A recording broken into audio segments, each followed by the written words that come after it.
Hello, welcome to Mathsmania. Today we will study a real number.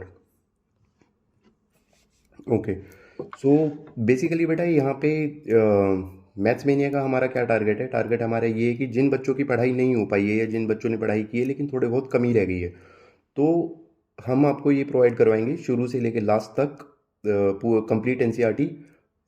Her class का एक lecture होगा, 1 घंटा 1.5 घंटा, within 1 and 1.5 hours I try to sum it up. Okay, तो इससे ये profit होगा तुम लोगों का कि ये वीडियोस देखो एक एक बार और एक एक बार क्वेश्चन सॉल्व कर लो। जो मैं करवा रहा हूँ वही क्वेश्चन सॉल्व कर लो, पीडीएफ में इसके बाद अपलोड कर दूंगा, तो उसके बाद यू विल बी थ्रू। तो 12-15 घंटे के अंदर अपन पूरी एनसीईआरटी कंप्लीट करने की कोशिश करेंगे, ठीक है। और कंसेप्चुअल क्लैरिटी पे ज़्यादा ध्यान देंगे, ठीक है। तो आपके question you will be able to score 70-75 easily after watching these videos. Okay, so let's start. Real number. सबसे पहले रियल नंबर पढ़ने से पहले एक बार आपको हल्का सा पीछे लेके चलता हूँ, एक क्लास पीछे, क्योंकि मुझे पता है आप सब लोग थोड़ा कुछ कुछ भूल चुके हैं। तो देखो, हमने पहले पढ़ा था लाइंस क्या होती है। नंबर लाइन, ये हमने एक नंबर लाइन बना ली। नंबर लाइन में ये यहाँ पे आ गया 0 1 2 3, ऐसे फर्दर आगे की तरफ चलती जाएगी। इधर भी -1 -2 -3 और फर्दर ऐसे चलती जाएगी ये नंबर लाइन। तो सबसे पहले एक दो चीज़ें देखते हैं। जो 1 से लेके आगे तक के जो हमारे नंबर हैं उनको हम क्या बोलते थे? Natural number. Natural number. जो 0 भी इंक्लूड कर लेता था उसको हम क्या बोलते थे? Whole number. और ये सारा का सारा जो पेयर है बेटा, माइनस से लेके पूरा प्लस तक, इसको क्या बोलते थे हम लोग? इसको हम बोलते थे इंटीजर्स, ठीक है। ये आ गया इंटीजर्स।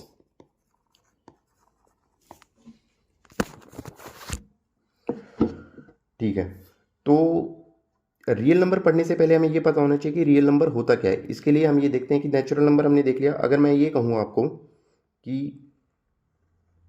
कोई भी नंबर 1 2 3 ये आगे जाता जाएगा, वो नेचुरल नंबर हो गया। उसके बाद जो नंबर 0 को भी इंक्लूड कर लेगा, 1 2 3 ये आगे आगे जाता जाएगा, ये आ गया होल नंबर। फिर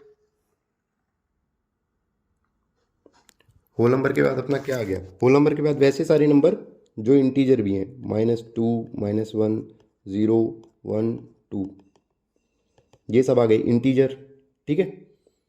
एक सेकेंड, चलिए नेक्स्ट पेज पे करते हैं।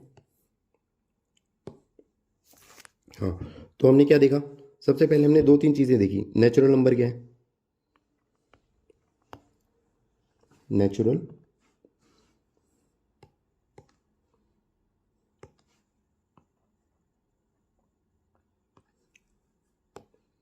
यहाँ से देखते हैं। सबसे पहले हमने देखा नेचुरल नंबर क्या है, तो वो नंबर जो कि 1 से शुरू हो रहे हैं, 1 2 3 पॉजिटिव इंटीजर्स। फिर होल नंबर देखा। होल नंबर में क्या आ गया बेटा? होल नंबर में हमारा आ गया 0 भी इंक्लूड हो गया। फिर 1 2 3 ये आ गया होल नंबर। फिर हमने देखा इंटीजर्स क्या होते हैं, तो पीछे से जाते हुए -2 -1 0 1 2 सब कुछ ये आ गया इंटीजर्स, ठीक है। अब एक बात बताओ, वापस इस नंबर लाइन पे चलते हैं। 1 और 2 के बीच में कहीं पे यहाँ पे 1.5 भी होगा, जिसको हम 3/2 से रिप्रेजेंट करते हैं। तो 3/2 भी तो इसी नंबर में कहीं पे नंबर लाइन पे बीच में आएगा। तो ये जो 3/2 है बेटा, इसको कहते हैं हम रैशनल नंबर।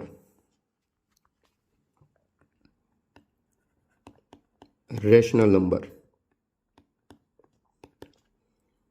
3/2 5/2 7/2 एक्सेट्रा, ठीक है। ये आ गया रैशनल नंबर, ठीक। और हमने ये देखा था इरेशनल नंबर क्या होता है। तो कभी हमने ये देखा है कि √2 देखा है, कभी रूट के अंदर कुछ आ गया, √5 आ गया, √3 आ गया, या फिर हमने कभी पाए देखा हो। तो ऐसे सारे नंबर सारे इरेशनल नंबर होते हैं, ठीक है। तो कंक्लूड करते टाइम क्या हम बोल सकते हैं कि अगर ये सबसे छोटा अगर मैं नेचुरल नंबर मानता हूँ तो होल नंबर इससे थोड़ा बड़ा होगा, इंटीजर इससे भी और थोड़ा बड़ा होगा, और रैशनल नंबर, जो रैशनल नंबर है वो इससे भी थोड़ा कुछ बड़ा होगा, और इधर आ जाता है अपना इर्रेशनल नंबर। ठीक, ये आ गया नेचुरल नंबर, ये आ गया होल नंबर, ये आ गया इंटीजर, यहाँ पे ये आ गया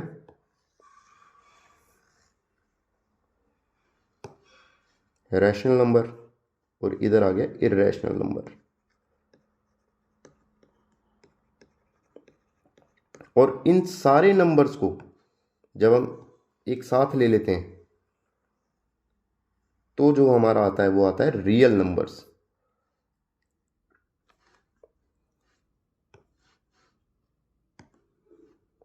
ये आएगा रियल नंबर्स। ठीक है, तो सबसे पहले हमने चैप्टर शुरू किया। चैप्टर शुरू करने के बाद चैप्टर था रियल नंबर्स। तो हमने सबसे पहले देखा कि रियल नंबर्स एक्चुअली में होते क्या हैं। हम लोग ऐसे ही पढ़ते चले जाते हैं, थोड़ा कंसेप्चुअल क्लैरिटी नहीं होती हम लोगों को कि हाँ ये नेचुरल नंबर क्या है, होल नंबर क्या है, इंटीजर क्या है, रैशनल नंबर क्या है, इर्रेशनल नंबर क्या है। और उसके बाद सबके सबसे एंड में आता है रियल नंबर, जिसके अंदर ये सारे के सारे नंबर आ जाते हैं। ठीक है, तो ये हमने देख लिया रियल नंबर होते क्या हैं। चलो अब इस चैप्टर को शुरू करते हैं। इस चैप्टर के अंदर क्या क्या है आओ बेटा। तो सबसे पहले ये जो है इस चैप्टर के अंदर Euclid's division lemma. Euclid's division lemma कुछ नहीं है, बेसिकली ये लॉन्ग डिवीजन मेथड है। जैसे हम बचपन में एक चीज़ करते थे। एक चीज़ देखो, अगर मुझे 25 को 3 से डिवाइड करना है तो मैं क्या करता था जब हम बहुत छोटे थे। 3, 3 8 जा 24, रिमाइंडर कितना आ गया 1। ठीक है, तो एक सेकेंड, हाँ ये 3 ये 4, क्या मैं इसको ऐसे लिख सकता था? ये क्या होता था हमारा, एक बार बताओ, ये क्या होता था? डिविडेंड, याद है अगर आप लोगों को तो? ये डिविडेंड, ये कोशेंट, ये रिमाइंडर, ये क्या होता था? डिवाइजर। तो हम क्या लिखते थे बचपन में? Dividend is equal to divisor into quotient plus remainder. ठीक है, बचपन में ये पढ़ा होगा। तो यूक्लिड डिवीजन लेमा कुछ भी नहीं है, बेसिकली सिंपल यही है, dividend is equal to divisor into quotient plus remainder. चलो आओ अब देखते हैं यूक्लिड डिवीजन लेमा क्या बोल रहा है। Given a positive integer a and b. ठीक है, तो हमने शुरू किया, हमने दो पॉजिटिव इंटीजर देखे। कौन कौन से पॉजिटिव इंटीजर हमने देखे? ये पॉजिटिव इंटीजर हमने ले लिए 5 और 3, दो पॉजिटिव इंटीजर हैं। ठीक है जी साहब, A and B. There exist है unique integers Q and R. इसको ये क्यू बोल रहा है और ये आर आ गया, क्वेश्चन ये आ गया, ये आ गया रिमाइंडर। ठीक है, satisfying a is equal to ये हम लोगों को याद रखना है। सेटिस्फाइंग ये कुछ नहीं है बेटा, सिंपल यही है। डिविडेंड मतलब 25 को मैं कैसे एक्सप्रेस कर सकता हूँ? 25 is equal to divisor 3 into quotient कितना था 8 प्लस रिमाइंडर 1। तो यूक्लिड डिवीजन में कुछ नहीं है, बेसिकली ये लॉन्ग डिवीजन मेथड है जो हम बचपन में करते थे। ठीक है, तो इसको देख के बिल्कुल घबराना नहीं है। अब एक चीज़ देखेंगे, बस आप लोगों को क्या करना है कि ये जो यूक्लिड डिवीजन लेमन है इसको याद कर लेना बस। अगर पेपर में आता है तो ये हमें वो होनी चाहिए कि क्या होता है, A is equal to B Q plus R, जहाँ पे आर की वैल्यू क्या होगी? चलो देखते हैं, इधर देखते हैं। A is equal to B Q plus R, जहाँ पे जो ये क्यू है बेटा, ये क्या होगा? This q will be greater than equal to 0। और एक चीज़ और क्या होगी, ये जो आर है, ये आर की वैल्यू 0 से बड़ी है, इक्वल होगी, और जो हमेशा जो डिवाइजर होता है इससे हमेशा छोटी होगी। ठीक है, स्मॉलर देन बी। ये हमें याद रखना है बस, और कुछ भी नहीं है। चलो इसको एक एग्जांपल हमने देख लिया 25 और 3, यहाँ से ये आ गया यूक्लिड डिवीजन लेमा होता क्या है। ठीक, अब आगे देखेंगे। होप इसमें तो कुछ दिक्कत नहीं होगी, सिंपल ही था।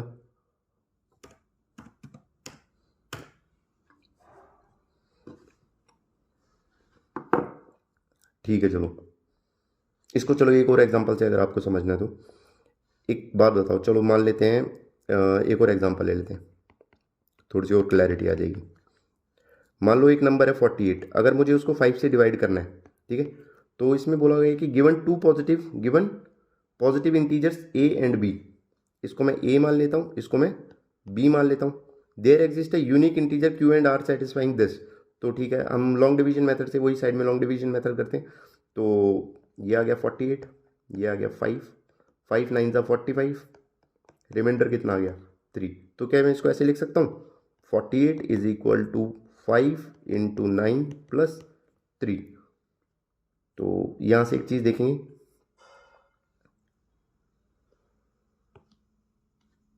इसके अंदर क्यू क्या है, ये आ गया क्यू। इस इक्वेशन से अगर मैं इक्वेट करता हूँ तो इसको, ये आ गया क्यू, ये आ गया बी, ये आ गया ए, ये आ गया ए, ये आ गया बी, ये आ गया क्यू, और ये आ गया आर। तो हम एक चीज़ देखेंगे बेटा, जो रिमाइंडर है आर है, जो ये रिमाइंडर है, ये कभी भी क्वेश्चन इससे बड़ा नहीं होगा। तो ये 3 है। कभी भी आप कोई भी क्वेश्चन उठाओ, कोई भी किसी को भी डिवाइड करके देखो, रिमाइंडर कभी भी डिवाइजर से बड़ा नहीं आएगा। ओके, ठीक है। तो आई होप ये वाला समझ में आ गया होगा आपको। चलो आगे चलते हैं। तो आओ बेटा अगला क्वेश्चन सॉल्व करते हैं। Use Euclid's division algorithm to find the HCF of. तो सबसे पहले एचसीएफ देखने से पहले बचपन में हमने एक चीज़ पढ़ी थी, एचसीएफ और एलसीएम प्राइम फैक्टराइजेशन मेथड से, वो देखते हैं। तो मान लो फॉर एग्जांपल मैं 2 नंबर ले लेता हूँ कोई भी, मैंने लिया 24 और 36। तो जब हम इसको प्राइम फैक्टराइज करेंगे 36 को, तो क्या आएगा, 2 18 2 9 3 3 3 1। और जब मैं 24 को करूँगा तो 24 का क्या आएगा, 2 12 6 3 1। तो मैं 36 को कैसे 36 को कैसे लिख सकता हूँ बेटा, 2 इंटू 2 इंटू 3 इंटू 3। वो 24 को कैसे लिख सकता हूँ, 2 इंटू 2 इंटू 2 इंटू 3। तो जब हम एलसीएम निकालेंगे, सबसे बड़ी कंफ्यूजन होती है बच्चों को कि एलसीएम और एचसीएफ के अंदर क्लैरिटी नहीं आती। तो ये देखो, एचसीएफ जब हम एलसीएम निकालेंगे तो हम ये देखेंगे कि टोटल नंबर कितने हैं हमारे पास। तो हमारे पास 2 नंबर है, एक तो 2 है और एक 3 है। तो यहाँ पे जब हम निकालते हैं एलसीएम निकालते हैं, हम मैक्सिमम उठाएंगे। 2 मैक्सिमम किस तरफ है, 24 में 3 2 है, तो ये उठा लिया, 2 इंटू 2 इंटू 2। और 3 मैक्सिमम किधर है, 3 मैक्सिमम यहाँ पे है 2 बार, तो 3 इंटू 3। तो ये कितना आ गया, 2 2 ज़ा 4 2 ज़ा 8 इंटू 9 72।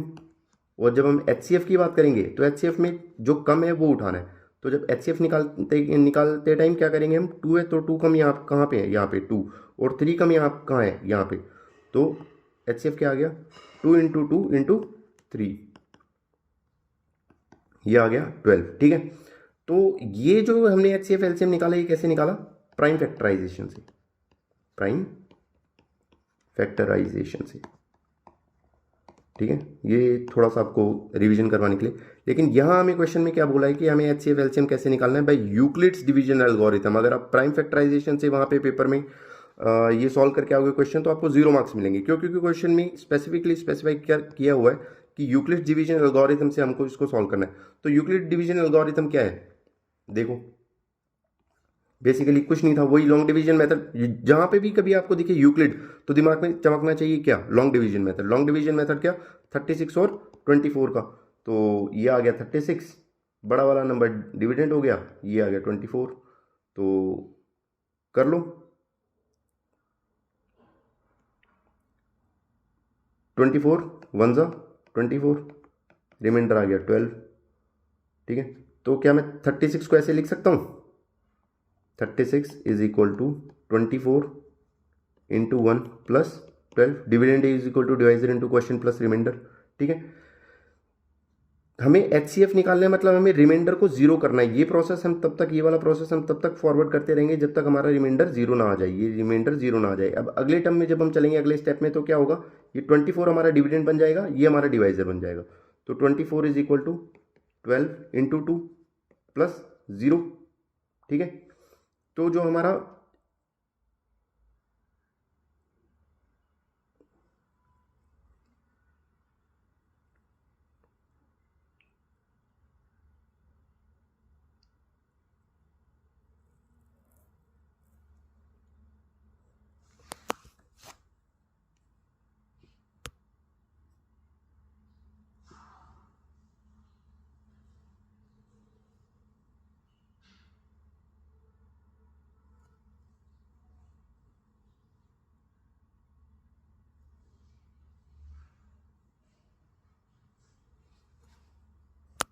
हाँ, तो सॉरी बेटा, कोई आ गया था।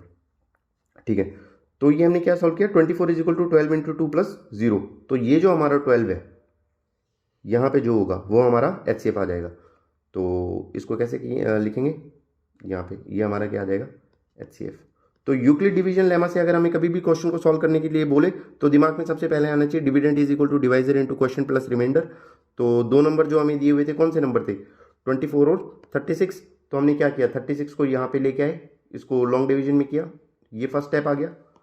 सेकंड स्टेप कौन सा था, ये आ गया। हमें क्या करना है, हमें ये जो रिमाइंडर है ये हमें जीरो चाहिए HCF निकालते टाइम। तो रिमाइंडर को जीरो बनाने के लिए जो अगले स्टेप में हमने किया वो क्या किया, ये जो 24 था इसको हम यहाँ ले आए, ये जो 12 था यहाँ पे ले आए। अब यहाँ पे हमें रिमाइंडर कितना मिल गया, जीरो।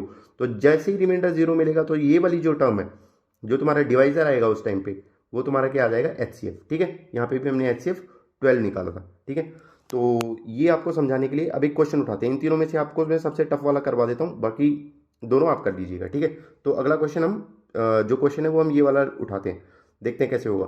196 इंटू 38 क्या हमें दिए हुए हैं, जो हमें जो टर्म दिया हुआ है वो कौन सी टर्म है, ये देखो 196 और 38220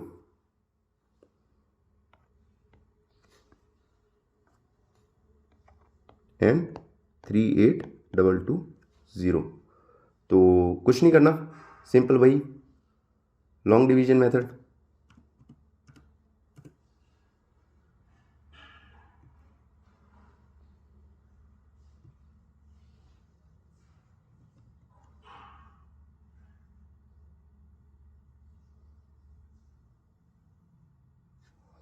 ठीक है, ये हमें बोला हुआ है तो कुछ नहीं करना, बस हमने देखा था लॉन्ग डिवीजन मेथड। चलो 38220 और ये आ गया 196।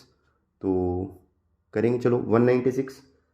अगर मैं, ये तीन टर्म है यहाँ पे, इन तीनों को उठाता हूँ, अगर मैं 2 टाइम्स कर दूंगा तो ये 382 से बड़ा हो जाएगा। तो 196 इंटू 1,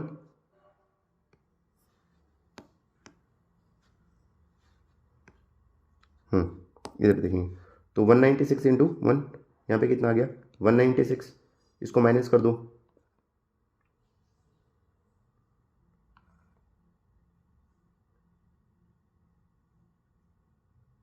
ये आ गया 186। फिर ये नीचे आ गया, ये आ गया 2। फिर उसके बाद मैं चलूँगा 196 को जब मैं आगे करके देखूंगा तो कितना आएगा, कितने से मल्टीप्लाई करें, 18।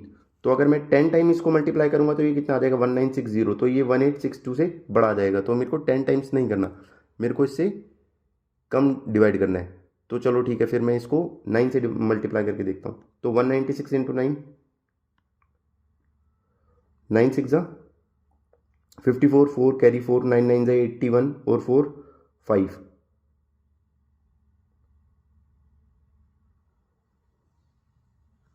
9 9 81 प्लस 5 86, कैरी 1, 9 1 9 और 8 17। तो ये कितना आ गया, 12 में से 4 गया 8, 15 में से 6 गया 9, यहाँ पे कितना आ गया, 7 में 7 गया 0 और इधर भी 0 आ गया। ठीक है, तो अब अगला देखते हैं इसको।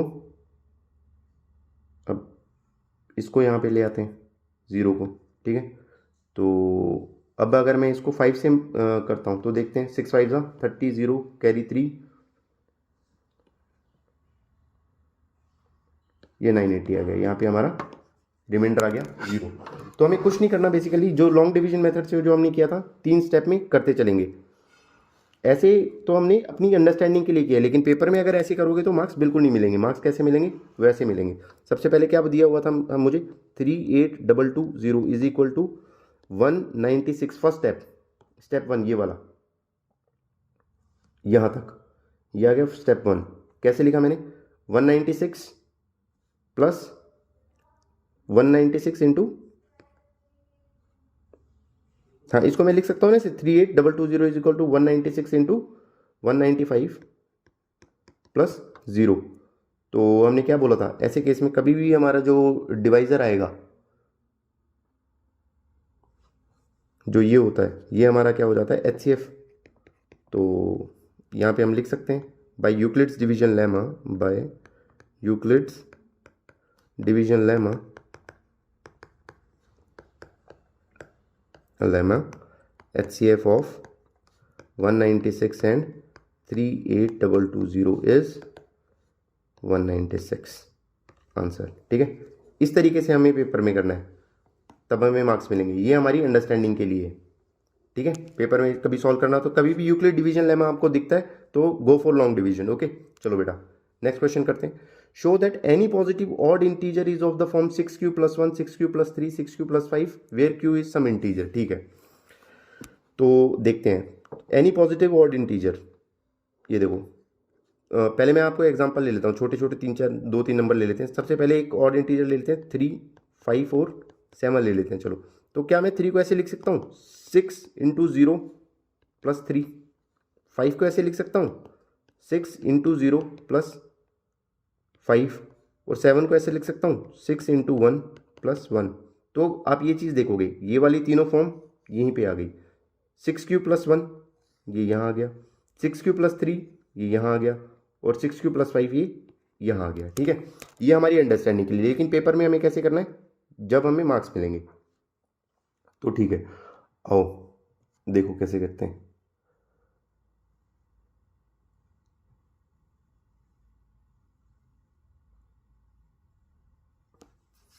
ये समझ में आ गया यहाँ तक? ठीक है, चलो अब पेपर में कैसे करना है। पेपर में हमें क्या करना है जिससे हमें मार्क्स मिलेंगे। ये क्वेश्चन अगर आएगा भी तो 5 नंबर के अंदर आएगा। ठीक है, तो एक बार देखेंगे किस तरीके से करेंगे। तो हमें कुछ नहीं करना, हमें ये करना है। देखो, let a be any positive integer, a be any positive integer. ठीक है, and b is equal to 6। B की वैल्यू 6 क्यों ले रहे हैं, क्योंकि हमें क्वेश्चन में दिया हुआ है बेटा। ये देखो, ये 6 यहाँ पे 6 और यहाँ पे 6।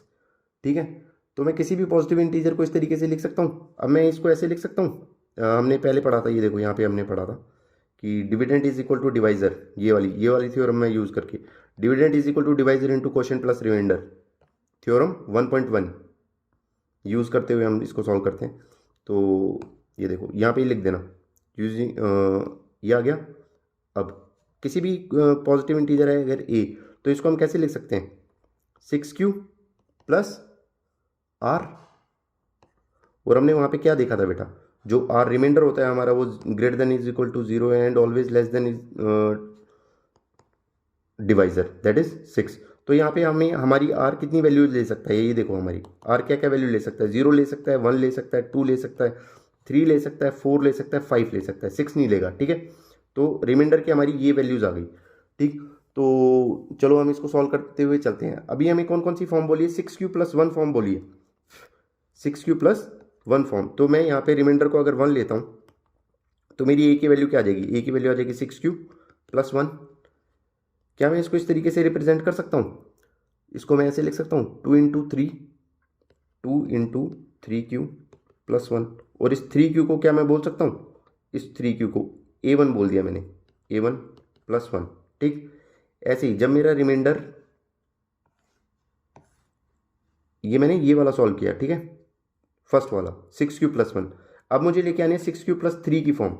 तो जब मेरा रिमाइंडर कितना होगा, जब मेरा रिमाइंडर 3 होगा तो ये 6q + 3 की फॉर्म आ जाएगी, a is equal to 6q + 3।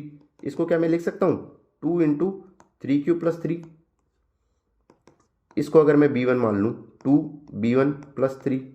ठीक है, और अगर मुझे चाहिए 6q + 5 की फॉर्म, तो ये फॉर्म कब आएगी, जब मेरा रिमाइंडर आएगा 5। तो यहाँ पे ये क्या आ जाएगा, a is equal to 6q + 5। इसको मैं लिख सकता हूँ 2 × 3q + 5। और इसको मैं 3q को क्या बोल दूँ, c1 + 5। तो हमने एक चीज़ देखी बेटा, एक ये आया, एक ये आया और एक ये आया। एक सेकेंड, यहाँ पे ऐड कर लिया। ठीक है, तो क्या मैं बोल सकता हूँ कि ए की 3 वैल्यूज आई हमारे पास, जो मतलब ए को हम 3 तरीके से रिप्रेजेंट कर पा रहे हैं, 2a+, 2a1 + 1, comma 2b1 + 3, 2b1 + 3 और 2c1 + 5, 2c1 + 5। ठीक है, तो क्वेश्चन में भी तो यही बोला हुआ था हम लोगों को। क्वेश्चन में हमें ये बोला हुआ था कि इसी फॉर्म में करो, तो ये क्या मैं बोल सकता हूँ कि 6q+1, 6q+3 और 6q+5, ये इस फॉर्म के 6q+1 को हमने इस फॉर्म में लिख दिया, 6q+3 को इस फॉर्म में लिख दिया और 6q+5 को इस फॉर्म में लिख दिया। ठीक है,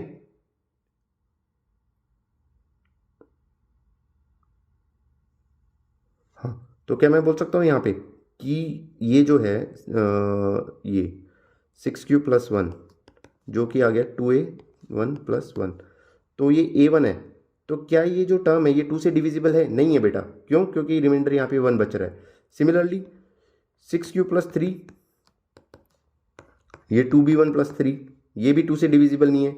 और 6q+5 जो कि आ गया 2c1+5, ये भी 2 से डिविजिबल नहीं है। तो क्या मैं बोल सकता हूँ कि ये जो तीनों टर्म है these are not divisible by 2, these are not divisible by 2।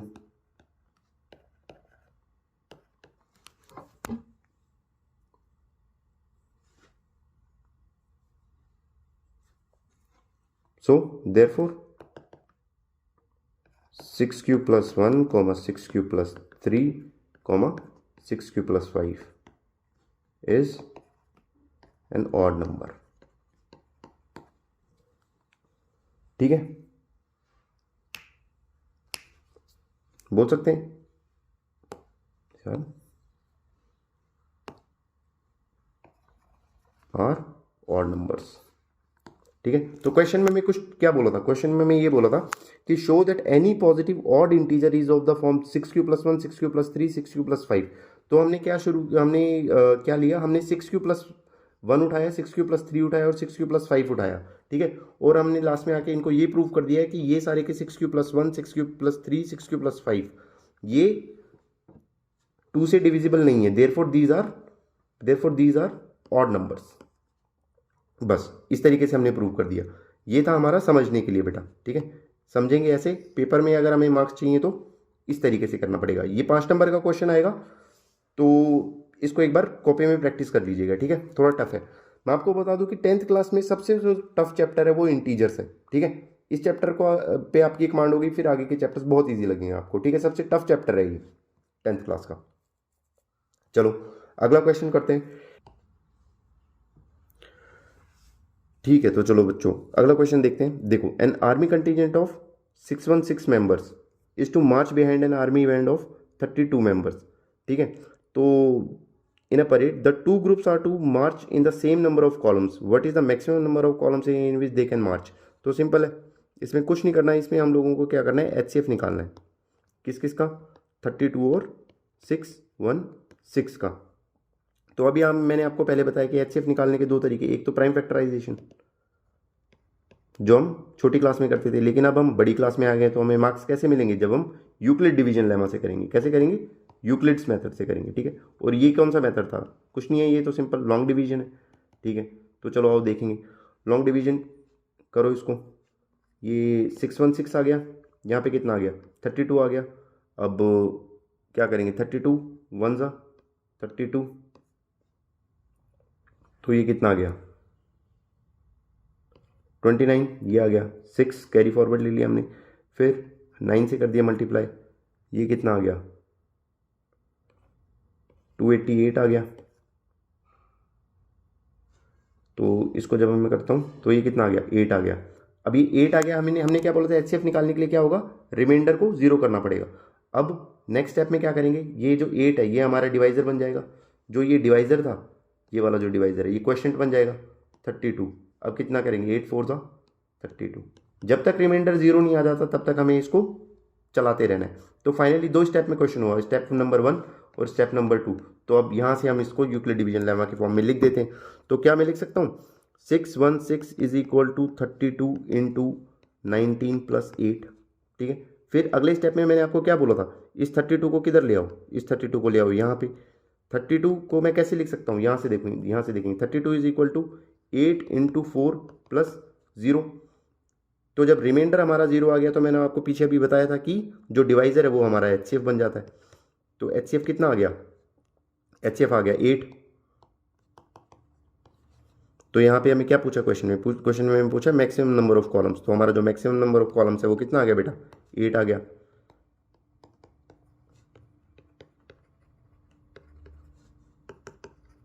Eight आ गया, सिंपल है, हो जाएगा। ठीक है, बस ये याद रखना कि पेपर में जब भी हम कब करेंगे तो यूक्लिड डिवीजन लेमा से करेंगे। यूक्लिड डिवीजन लेमा और कुछ नहीं है, लॉन्ग डिवीजन मेथड है। ठीक है, पहले साइड में रफ शीट में ये सॉल्व करके देख लेंगे, उसके बाद इसको इस फॉर्म में लिख देंगे, और जो ये आएगा 8, जो लास्ट में डिवाइजर बचेगा, जब रिमाइंडर 0 आना चाहिए फर्स्ट कंडीशन, उसके बाद जो डिवाइजर मिलेगा हमें वो हमारा एचसीएफ होगा। ठीक है, चलो अगले क्वेश्चन पे चलते हैं। Use Euclid's division lemma to show that the square of any positive integer is either of the form 3m और 3m plus 1 for some integer m। चलो आओ देखते हैं इसमें क्या करना है। सिंपल क्वेश्चन है, कुछ भी नहीं करना, वही यूक्लिड डिवीजन लेमा जो थ्योरम 1.1 में हमने पढ़ी थी। Let a comma b any positive integer, any positive integer, नहीं b की वैल्यू तो हमें दी हुई है, b की वैल्यू कहाँ दी हुई है हमें, ये देखो क्वेश्चन के अंदर, let a b any positive integer, और b जो है, जो यहाँ पे पेपर में आपको दिया ही होगा क्वेश्चन में, and b is equal to 3। ठीक है, तो क्या मैं ऐसे लिख सकता हूँ, a is equal to 3q plus r where r is greater than equal to 0 and less than 3। ठीक है, तो यहाँ से ये आ गया हमारे पास। तो यहाँ पे हम देखेंगे तो r की वैल्यू हमारे पास क्या क्या आ जाएगी बेटा, r की वैल्यू हमारे पास 0 आ सकती है, 1 आ सकती है, 2 आ सकती है। ठीक है, ये 3 हमारे पास r की वैल्यू आती है। तो चलो एक एक वैल्यू उठाएंगे और फिर क्वेश्चन को सॉल्व करेंगे। जब हमारे पास r 0 होगा तो a की वैल्यू क्या होगी बेटा, ये बताओ, 3q होगी। ठीक है, अब मुझे बोला है कि use Euclid division lemma to show that the square of any positive integer, square of any positive integer is either of the form 3m और 3m प्लस 1। तो यहाँ पे मैं स्क्वायरिंग बोथ साइड कर देता हूँ, स्क्वायरिंग बोथ साइड। तो ये कितना आ गया, A square is equal to 9q²। इसको मैं ऐसे लिख सकता हूँ 3 इंटू 3q²। और एक बात बताऊँ, इसको अगर मैं m मान लूँ तो किसी को कोई दिक्कत नहीं होगी। क्यों दिक्कत क्यों नहीं होगी, क्योंकि हमें क्वेश्चन सॉल्व करना है। तो इसको अगर मैं m मान लेता हूँ तो ये कितना आ गया, 3m। ठीक, अगला, जब r की वैल्यू कितनी होगी, r की वैल्यू अगर 1 होती है तो a की वैल्यू कितनी हो जाएगी, 3q प्लस 1। वही स्क्वायरिंग बोथ साइड, तो ये a प्लस बी का होल स्क्वायर का फॉर्मूला लगाएंगे, 3q प्लस 1 का होल स्क्वायर, ये कितना आ जाएगा, a² plus b² plus 2ab 6q। ठीक है, तो यहाँ पे इन दोनों को मैं क्लब कर लेता हूँ, 9q² प्लस 6q प्लस 1। यहाँ से अगर मैं 3 कॉमन ले लेता हूँ, ये कितना आ गया, 3q प्लस 2q प्लस 1। इसको अगर मैं कुछ नाम दे देता हूँ m', तो किसी को कोई दिक्कत नहीं भाई, बोलो, कोई दिक्कत नहीं।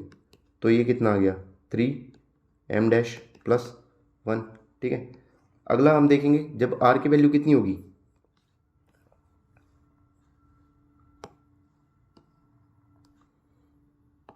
जब हमारे पास r की वैल्यू 2 है तो a की वैल्यू कितनी आ जाएगी, 3q प्लस 2। वही squaring both side, a² is equal to 3q plus 2 का होल स्क्वायर, क्या आ गया, a² प्लस ये 2 है बेटा,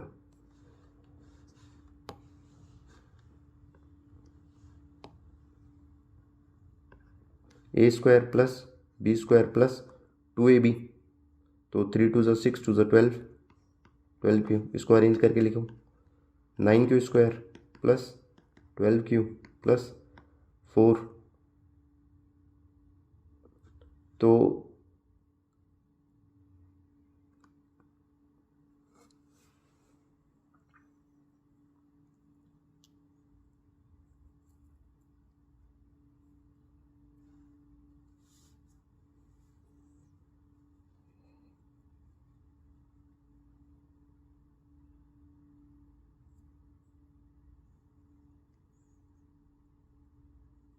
हाँ, तो इसमें से क्या करेंगे, क्या मैं इसको ऐसे लिख सकता हूँ 9q² plus 12q plus 3 plus 1। अब यहाँ से इन सब में से मैं 3 अगर कॉमन ले लेता हूँ तो कितना आ जाएगा मेरे पास 3q² प्लस 4q प्लस 1, और ये जो 1 बचा हुआ था ये मैं यहाँ लिख देता हूँ। तो ये मेरा क्या आ गया, इसको अगर मैं p' मान लेता हूँ तो ये मेरा क्या आ जाएगा 3p' प्लस 1। तो हमने एक चीज़ देखी, जो क्वेश्चन में बोला था भाई यूजिंग यूक्लिड्स डिवीजन लेमा, हमने यहाँ पे यूक्लिड डिवीजन लेमा यूज़ किया। ये a is any positive integer and b की वैल्यू हमें यहाँ से डिड्यूस कर ली हमने, ठीक है। फिर उसके बाद हमने यूक्लिड डिवीजन लेमा से ही इक्वेशन लिख दी, कुछ नहीं है। उसके बाद r की वैल्यू 3 हो सकती है, क्या क्या हो सकती है, 0 हो सकती है, 1 हो सकती है, 2 हो सकती है। हमने सबसे पहले r की वैल्यू 0 रखी, फिर हमने r की वैल्यू 1 रखी, और फिर हमने लास्ट में r की वैल्यू 2 रखी। तो जब हमने ये वैल्यूज रखी तो हमें क्या मिला, जब हमने r की वैल्यू 0 लिखी तो ये जो a² है वो हमें किसके फॉर्म में मिला, ये हमें मिला 3m के फॉर्म में। जब हमने r की वैल्यू 1 रखी तो ये जो हमें a² है किस फॉर्म में मिला, 3m' प्लस 1 के फॉर्म में। और जब हमने r की वैल्यू ये रखी तो a² की वैल्यू क्या मिली, ये 3p' प्लस q के फॉर्म में। तो हम हमेशा देखेंगे बेटा सिर्फ हमें दो ही फॉर्म मिलेंगी, एक तो 3m जो कि हमें यहाँ पे मिल गई, और 3m प्लस 1 वाली फॉर्म जो कि हमें यहाँ से और यहाँ से मिल रही है। तो ये हमारा क्वेश्चन सॉल्व हो गया, हेंस प्रूव्ड। ऐसे करके आप लिख सकते हैं, आपको 5 नंबर मिल जाएंगे, ठीक है। मैं फिर से बोल रहा हूँ ये चैप्टर टफ है, 5 नंबर में क्वेश्चन आएगा। वीडियो को देखो, उसके बाद फिर से प्रैक्टिस करो, उसके बाद हो जाएगा ये, ठीक है। अगला क्वेश्चन क्या बोल रहा है, यूज यूक्लिड्स डिवीजन लेमा। जब कभी यूक्लिड्स डिवीजन लेमा आए तो हमें कुछ नहीं करना, simple let a be any positive integer and b is equal to 3। अब आप बोलोगे कि सर पिछले क्वेश्चन में तो आपने मुझे बताया था कि b की वैल्यू ये होती है जो क्वेश्चन में दी हुई होती है। हाँ तो बेटा वो होती है, यहाँ पे हम b को 9 भी मान सकते हैं, लेकिन b को 9 मानने से क्या होगा, हमारा क्वेश्चन बहुत ज़्यादा बड़ा हो जाएगा। बड़ा कैसे, क्योंकि b को 9 मानेंगे तो हमारी रिमाइंडर की कितनी वैल्यूज आएंगी, 0 1 2 3 4 5 6 7 8 और 9। और अगर हम b को 3 मानते हैं तो हमारे रिमाइंडर की क्या क्या वैल्यू आ सकती हैं, रिमाइंडर की वैल्यू आ जाएगी 0 1 और 2। तो हमारा क्वेश्चन यहाँ से छोटा हो जाएगा। क्यों, क्योंकि बेसिकली हमें क्वेश्चन में करना क्या है, at the end of the day हमें क्वेश्चन को इस फॉर्म में लेके आना है, 9m प्लस 1 और 9m प्लस 8। तो बेसिकली हमें क्या लाना है, 9 स्टार्टिंग में। तो अगर मैं यहाँ पे 3 ले लेता हूँ और क्वेश्चन में मुझे बोला हुआ है कि क्यूब करना है, क्यूब, ये देखो क्यूब, तो अगर मैं इसका क्यूब करूंगा तो 9 तो मुझे मिल ही जाएगा। 3 का क्यूब कितना होता है 27, और 27 को मैं कैसे लिख सकता हूँ 9 इंटू 3, तो 9 मुझे मिल ही जाएगा। तो मुझे बेसिकली करना है क्या कि 9m प्लस 1 और 9m प्लस 8 की फॉर्म में लिखना है।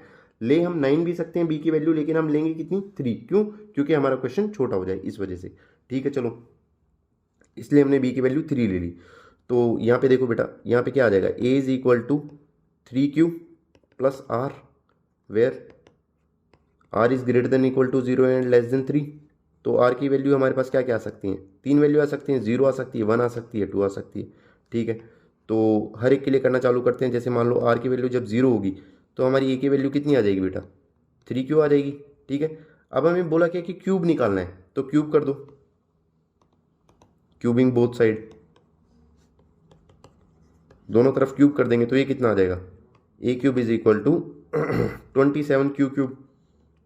तो हमें क्या निकालना है, इसको मैं बोल सकता हूँ 9 इंटू 3q³। अब आप बोलोगे बेटा ऐसा क्यों किया, क्योंकि हमें इसको 9m के फॉर्म में लेके आना है इसलिए। और अगर मैं इसको ये 3q³ इसको अगर मैं a बोल देता हूँ, a1 बोल देता हूँ, तो क्या मैं इसको ऐसे लिख सकता हूँ, यहाँ से a³ की वैल्यू कितनी आ गई 9a1, ठीक। ये कब आ गया, जब हमारा रिमाइंडर 0 आया। अब आगे चल के देखते हैं, जब हम रिमाइंडर 1 लेंगे, एक सेकेंड पेज ऐड करना पड़ेगा, ठीक है। जब हमने रिमाइंडर 1 लिया तो हमारी a की वैल्यू कितनी आ गई 3q प्लस 1।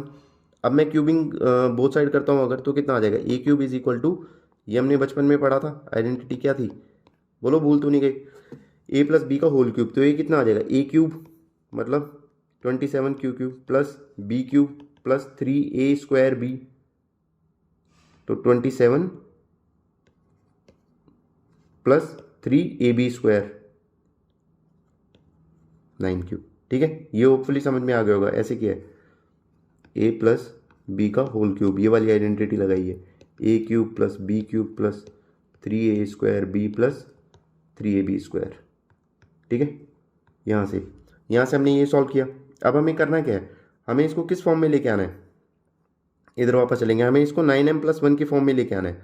तो चलो देखते हैं, 9m+1 की फॉर्म में अगर हमें इसको लेके आना है तो यहाँ से मैं कॉमन इसको लिखना शुरू करता हूँ। 27q³ plus 27q² plus 9q plus 1।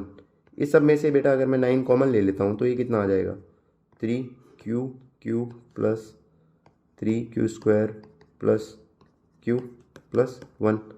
इसको अगर मैं a1 बोल दिया उसको, इसको अगर मैं a2 बोल देता हूँ तो क्या मेरा ये आ जाएगा 9a2 प्लस 1 a³ की वैल्यू। ठीक है, अब आगे क्या करेंगे, एक बार हम अगला रिमाइंडर लेके चलते हैं। हमारे पास रिमाइंडर की 3 वैल्यू हो सकती है, रिमाइंडर 0 हो सकता है, 1 हो सकता है और 2 हो सकता है। हमने 0 यहाँ देख लिया, 1 हमने यहाँ देख लिया। अब हम आगे चल रहे हैं, रिमाइंडर की वैल्यू अगर मैं 2 रखता हूँ तो मेरी a की वैल्यू कितनी आ जाएगी, 3q प्लस 2। फिर से वही same procedure, cubing both side is equal to 3q plus 2 का होल क्यूब। कितना आ जाएगा, a³, देखो कितना आ जाएगा बोलो, a³ plus b³ plus 3ab, तो ये कितना आ जाएगा 27। ये कितना आ गया, a³ प्लस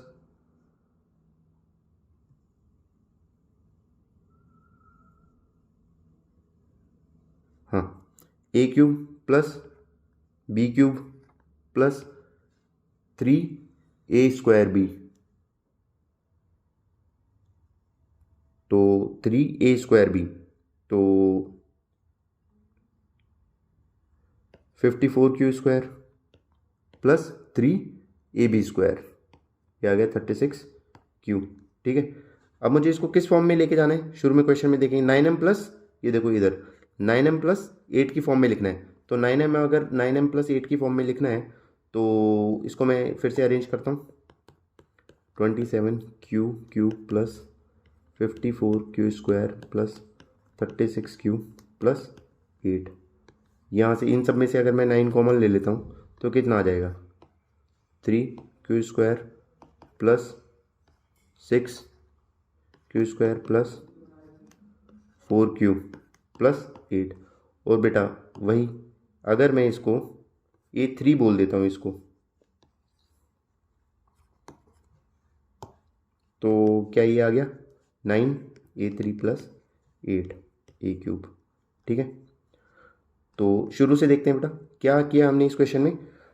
हमें बोला था कि using Euclid's division lemma show that cube of any positive integer is of the form 9m 9m+1 9m+8। Basically हमें क्वेश्चन को इस फॉर्म में लेके आना था। ठीक है, तो हमने उसके लिए सबसे पहले क्या किया, सबसे पहले हमने ये ले लेते हैं। ठीक है, सबसे पहले क्या किया हमने, यूक्लिड डिवीजन लेमा यूज की। यूक्लिड डिवीजन लेमा में क्या बोलती है, a is equal to 3q plus r। r की 3 वैल्यू आ सकती है मेरे पास, 0 आ सकती है, 1 आ सकती है, 2 आ सकती है। जब मैंने r की वैल्यू 0 ली तो मेरे पास a³ की वैल्यू कितनी आ गई, 9a1। तो क्या ये मैं इसको बोल सकता हूँ ये 9m का फॉर्म है, 9m का फॉर्म है। ठीक है, फिर जब मैंने r की वैल्यू 1 ली तो मेरे पास a³ की वैल्यू कितनी आ गई बेटा, ये कितना आ गया 9a2 प्लस 1। तो क्या मैं बोल सकता हूँ ये 9m+1 का फॉर्म है। जब मैंने r की वैल्यू 2 ली तो a³ की वैल्यू कितनी आ गई ये, तो क्या मैं बोल सकता हूँ इसको बेटा कि ये 9m+8 का फॉर्म है। तो क्वेश्चन में मैं क्या बोला था, ये 3 ही तो फॉर्म बोले थे, 9m जो कि हमारे पास यहाँ पे आ गया, 9m+1 जो कि हमारे पास यहाँ पे आ गया, और 9m+8 जो कि हमारे पास यहाँ पे आ गया।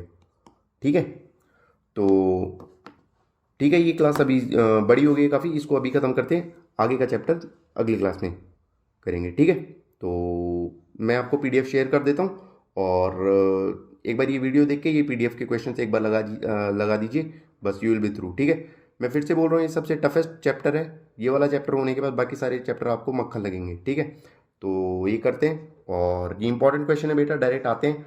ये वाला क्वेश्चन 5 नंबर में आएगा, आपको दिखेगा 5 नंबर में आएगा, एज इट इज़ जैसे मैंने करवाया वैसे ही सॉल्व करना है इसको। ठीक है, ये वाला क्वेश्चन भी आएगा 5 नंबर में, जैसे बताया वैसे वैसे सॉल्व करना है, ठीक है। स्टैंडर्ड क्वेश्चन है, ठीक है। चलो, थैंक यू।